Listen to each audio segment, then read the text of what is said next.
और उत्तर प्रदेश के पूर्व मुख्यमंत्री और समाजवादी पार्टी के संस्थापक आज पंचतत्व में विलीन हो गए।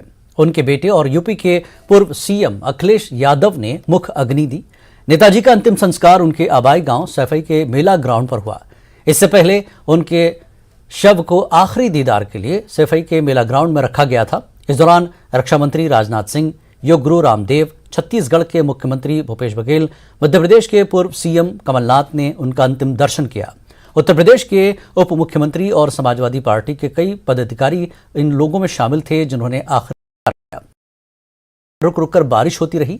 मुलायम सिंह का अंतिम संस्कार उनकी पहली पत्नी के स्मारक के ठीक बगल में हुआ। मुलायम सिंह यादव का सोमवार को गुरुग्राम के मेदांता अस्पताल में निधन हो गया था।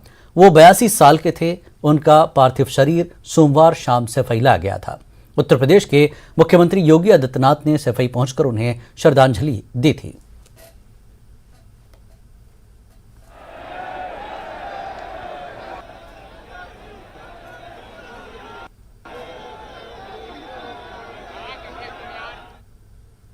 जम्मू कश्मीर हुकूमत साबिका 52 कैंपों जिनमें पाकिस्तानी मुहाजिर 1900 बाद आबाद हुए थे, इन कैंपों को रेगुलराइज करने जा रही है।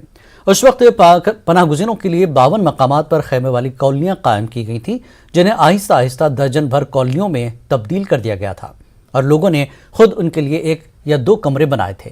ताहम इन कॉलोनियों को कभी रेगुलराइज नहीं किया गया, जिसकी वजह से वहां के लोगों को किसी किस्म के हुकूक नहीं मिल सके। लेकिन अब ये महाजिरीन खुश हैं और इस तारीखी इक़दाम पर हुकूमत के शुक्रगुजार हैं।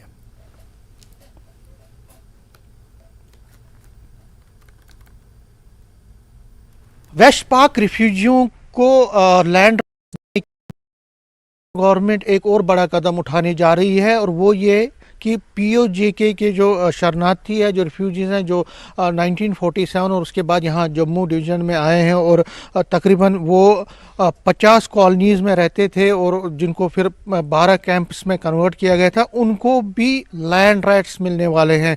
ये एक बहुत बड़ी खबर है जो कुछ ही दिनों में इन लोगों को एक ऑफिशियल ऑर्डर के ज़रिए जो उनके राइट्स हैं, जो उनकी कॉलोनीज़ हैं, जहाँ जहाँ ये रहते हैं, 12 कॉलोनीज़ जिस तरह मैंने कहा, उनको रेगुलराइज किया जाएगा। रेगुलराइज करने का मतलब है उनको जो राइट्स हैं, लैंड राइट्स, वो मिलेंगे। उनको जो बाकी फैसिलिटी नॉर्मल। सर बहुत फ़ायदा है जी, हमारे मतलब इसके मालिक बन जाएंगे, रजिस्ट्रेशन हो जाएगी हमारी बाकी, तो जो मतलब हमारी रोड कनेक्टिविटी हो जाएगी, डेवलपमेंट मतलब और जो जैसे हमारे प्ले ग्राउंड जो और मतलब जो नाले वगैरह जो गंदे हैं, ड्रेन सिस्टम अच्छा हो जाएगा, हर चीज़ फैसिलिटीज़ हो जाएगी।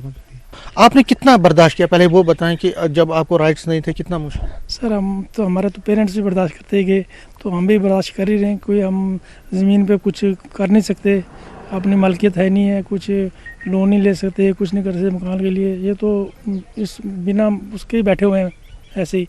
तो अगर बन जाएगा तो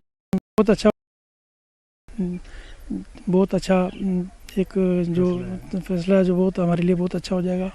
हम चाहते हैं कि हमें अच्छी सी अच्छी पहले हमारा रहने का जो डेवलपमेंट हो।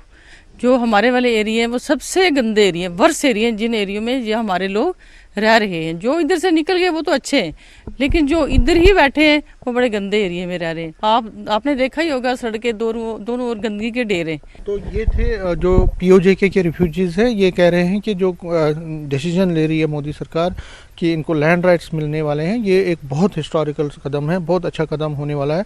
लेकिन इसके साथ साथ ये भी चाहते हैं कि बच्चों को नौकरी में रिजर्वेशन है, कॉलेजेस में रिजर्वेशन है, वो भी मिलनी चाहिए पीओजेके के जो रिफ्यूजीज हैं, ताकि इनकी ज़िंदगी में सुधार हो और उनके जो बच्चे हैं वो उनको बाहर ना जाके यहीं पे वो रहें और उनको भी यहाँ पे ही फ़ायदे मिले। कैमरामैन आशू के साथ में Sameer Bhatt, news 18 bore camp, Jammu.